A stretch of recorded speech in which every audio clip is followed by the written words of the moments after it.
Hey guys, Daniel and Nick here from Gaming Gig, and we're both playing Elden Ring, so we wanted to jump on a quick Discord call and give you guys our first impressions.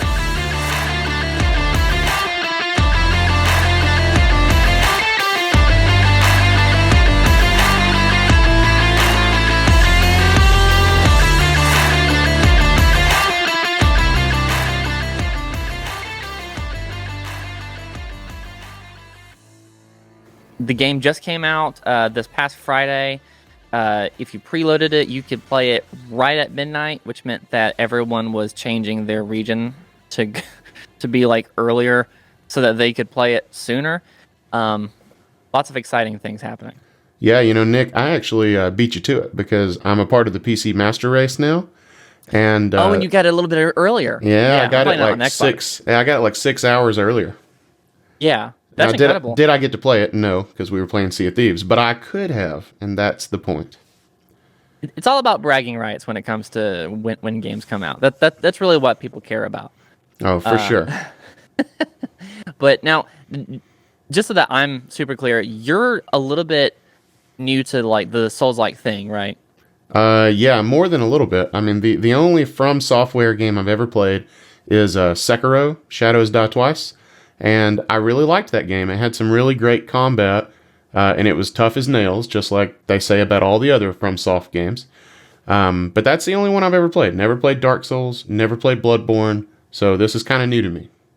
Yeah, and I that's actually the one series that I'm not super familiar with, but I've played Dark Souls, I've played Bloodborne. I didn't get into the Demon Souls stuff, but if you've played Dark Souls or any of the Souls likes that you, or if you've even like seen them, then you're pretty familiar with at least the basic concept. Run, slash, die a lot. Roll. And roll. But I heard that Elden Ring has a new mechanic. Like I said, I never played these old games, so I'm not sure. But is this the first game you can jump in? Sort of. Okay. Jumping was like you could sprint and like double tap the sprint button, and you could do a leap, but it was mostly just to like do a little bit of light platforming in between things, like as you're exploring. But it was never like this, where you could actually use the jump to get a little bit more of like elevation status when you're like trying to come down on like an enemy or something. There was no element of that. Yeah. So I mean, jumping had about as much interaction with the gameplay as like older Zeldas, where you That's what I could was just jump thinking. contextually. Gotcha. Yeah. That's funny for me to think about. I mean, I haven't gotten to any parts like this, but it's funny to hear you mention light platforming in the Souls-like genre. I wouldn't have pegged it to have any of that. No. Bloodborne did it, I think, a little bit more than like the Dark Souls series. The Dark Souls felt very much like you were plodding through just waves of enemies, slowly making your way through a map. Bloodborne did a good job of realizing that people want, like, you can forgive really hard gameplay if it happens a little bit more rapid fire, and Bloodborne did a really great job of just speeding up the pace a little bit. And part of that, I think, is that they added a little bit more environmental, like you can jump from this thing over here and you can make it over there, but you're not sure if you need to go over there, so you just want to explore it a little bit. Elden Ring does a good job of just opening that up even more, and it feels less like a rail ride of, okay, you can go these 2 or 3 general directions and you can just go in any direction. And you're setting the game pace, or the pace of the gameplay. Which kind of makes sense why they would want to add a jump. Like, jump really wouldn't have a role to play in the previous games. Like, you could put a carburetor on a computer, but it's not going to have a purpose. It's not going to do anything. And jumping, I think, just adding a little light jumping element to it does a lot for the open world concept. Yeah, and speaking of that open world concept, I mean, you said something earlier when I think we were just texting or something, but I think you said you wished the world felt more open. And it's funny because I'm looking at my notes here, and the world to me felt enormous. But I've kind of been avoiding the whole like open world thing here lately because the market's just inundated with it. And of course, we just got Horizon Forbidden West that Randy's playing now, and I'm excited to hear about it, but I'm not exactly pumped to play it. So Elden Ring kind of hit the right spots with me to kind of make me want to play this big open world, but to me it felt enormous. I mean, I walked out of the initial area, and after I got my butt completely kicked by the dude on the horse, I just kind of looked around and I was like, I have no idea where to go, but I feel like I could go anywhere until I die. Oh yeah, and they do that well. I did say that. I probably should have said. I wish that the world felt a little bit more alive. Maybe. Like that's one thing that, like if you play Witcher 3 or even in a very different light, the Grand Theft Auto series, they do a great job of making you feel like this world is just happening and I have just plopped down inside of it. This world feels very much like, Horse Boy, who is going to wreck everyone who starts the game. He's just patrolling this one little line, and that's all he's doing. And he's going to do that forever until you invoke him into some sort of fight. That's more of what I meant, but that's not a detractor. It just kind of feels like what the Bloodborne and Dark Souls series would have been if the console restraints weren't there, where like they could have chosen to make a really beautiful game that was a little bit more closed off, or kind of a more janky game that was way more open. This feels like, oh, they can finally have both.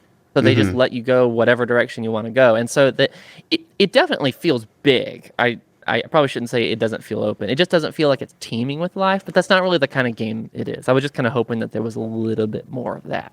Yeah, I actually completely agree with that clarification. Like, I was talking to Randy earlier, and I was telling him how it just feels like, yeah, the world is huge, and there are a lot of, enemies and NPCs and such, but I don't really expect to ever find any place that isn't just like 110% hostile.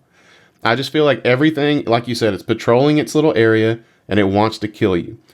Whereas, games like Witcher 3, like you mentioned, or Fallout, or Elder Scrolls, any of those, there's all those hub towns, where there's like friendly NPCs, and it makes the world feel a little more believable. But I guess like the premise of this game is that it's just been wrecked. Like the world's just been wrecked. So there's like no good really left. I'm kind of new to it, but it feels almost overbearingly hostile. Yeah.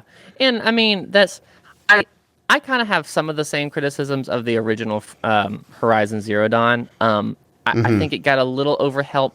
I don't think it's truly an open world game the way that I think of an open world game, where it's a world. It's not just you can go whatever direction you want. Like you can do that in Mario 64, but not really, but you know what I'm saying. More or less.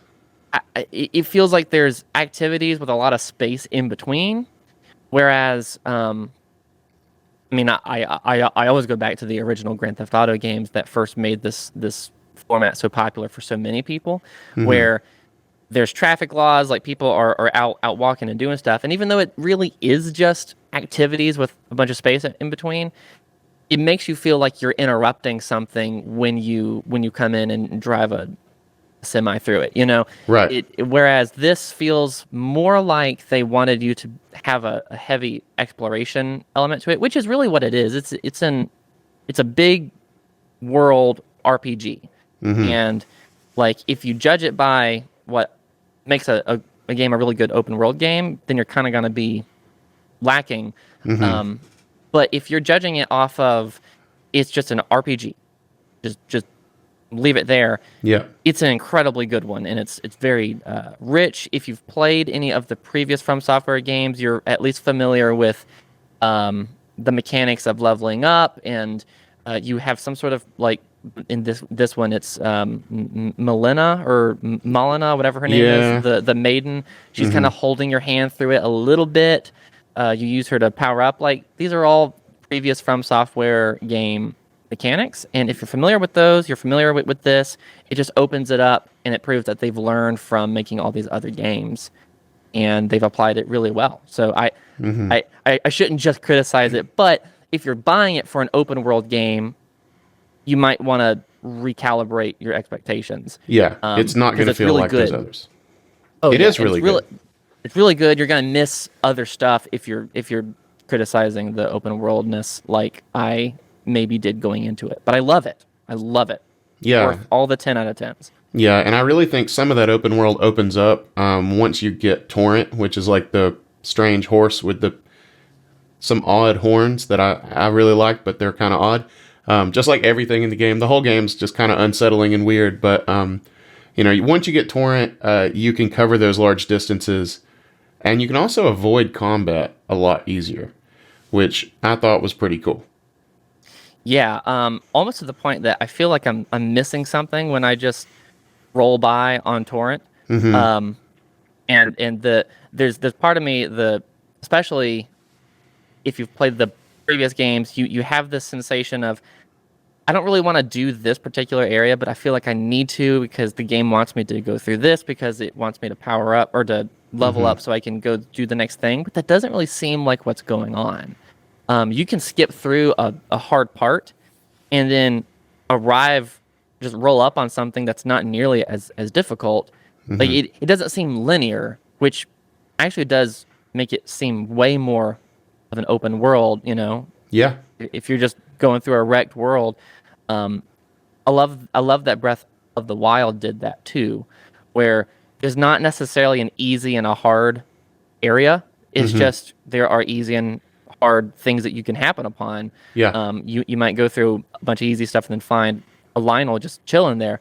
Um, have you found that there are easy and hard sections at all? I mean, there's those ruins that you come upon pretty quickly once you kind of start traveling northward, which I think is the direction the game kind of tries to funnel you. And that was Yeah. difficult for me at first, just because if you're not careful, you can get overwhelmed. And the combat's hard enough when you're fighting just one enemy that you're kind of unfamiliar with.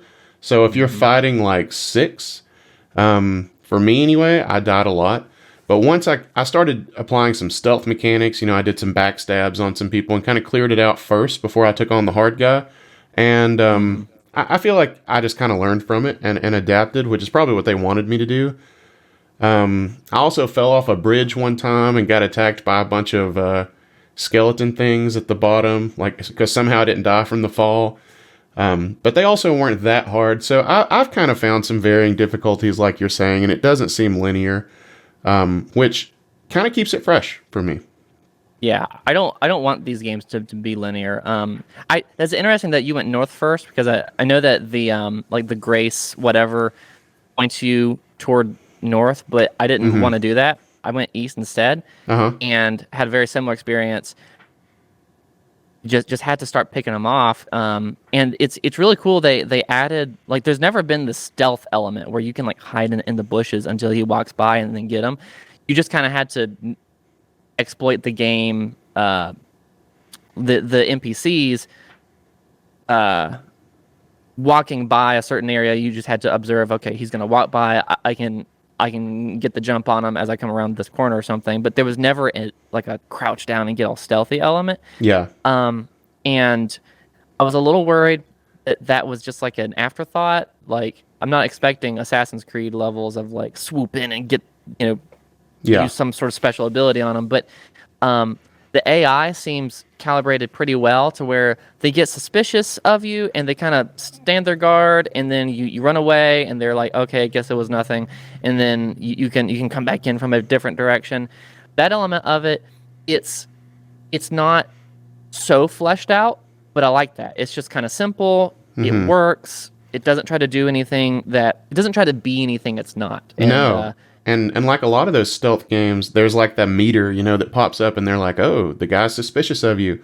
Yeah. Or like the old school Zelda games, you could like see their line of sight. There's none of that. It's just, I think I'm out of his line of sight. And then like maybe you make a noise and he does get suspicious and maybe he walks away or maybe he comes over. It seems really unpredictable, but in that way, maybe a little realistic. Yeah, it's not Metal Gear Solid brand of stealth. It's much more like, okay, I don't know I don't know if he sees me right now or not, but he's not doing anything. It does make it pretty clear when an enemy is suspicious or not, but it's not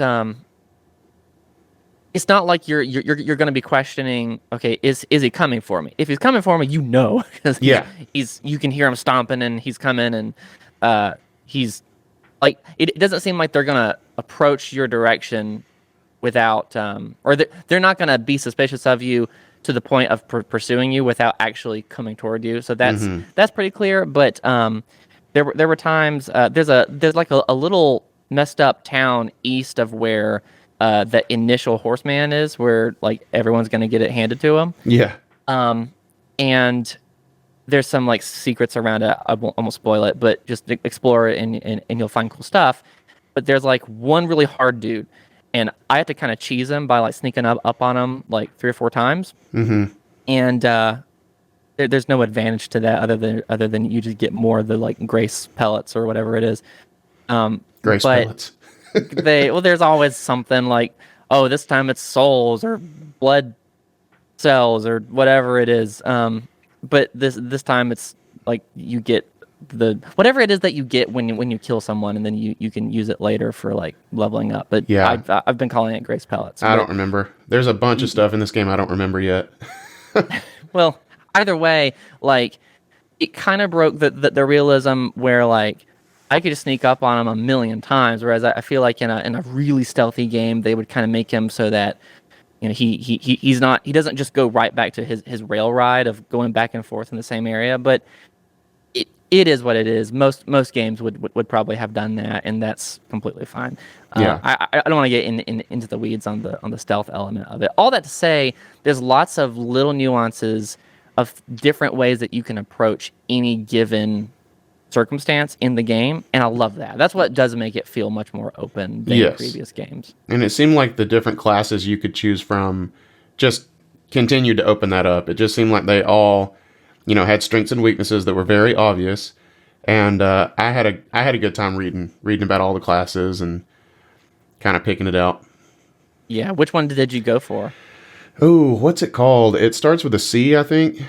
Is it like a consoler or? Confessor? Yes, a confessor. Yeah. Yep, I'm a confessor. I almost did that one. I ended up going with the samurai because Thought about that one. his stats look pretty balanced, and he also just looks awesome. And he's got a bow. Yeah, I want that bow. he does have a bow. I want wasn't- something long range. I haven't been so impressed by the bow mechanic yet. It's a little hard to figure out like how to get quickly from your sword to your bow, and then that part I'm sure it works well. I don't like the free aim thing that you can do because you can't even. It doesn't seem like it's very instinctive of like how you. I don't even think that you can strafe for anything while you're free aiming. It's just like Oh, really? almost like in the first in the N64 era of Zelda 3D games, you could first person look, but it had to like cement you. I think Yeah. it's actually like that. Maybe you can't actually move, and I'm just dumb and haven't noticed. But Does it auto lock on when you use the auto lock mechanic? Does it? yeah, it Okay. does. But I think that your character has to stay in place to fire if it's like a substantial attack or something. It's weird. I haven't really played around with it a whole lot. But Yeah. the good news is like I know that a lot of people will probably look at that first starting class screen and get overwhelmed. You don't have to be too worried about it. You just like you can start all the way on one end of the spectrum and finish the game on the total opposite end of the spectrum, like all the games. It's just how you build it, and you're really only a few points of leveling up away from one another when you first start out. If you like the cosmetic of it, but the stats aren't that intriguing, it's not going to take you long at all to get it back to a place where you like it. If you really like the aesthetic of one thing over the other, but you're Yeah. also going to be buying other armor and stuff pretty early on. Like I already have ditched almost all my samurai stuff, and I'm only like 3 hours in. So it is what it is. Yeah.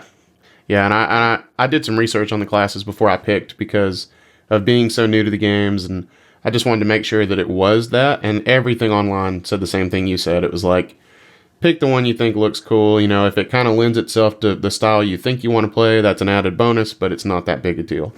So Oh yeah, totally.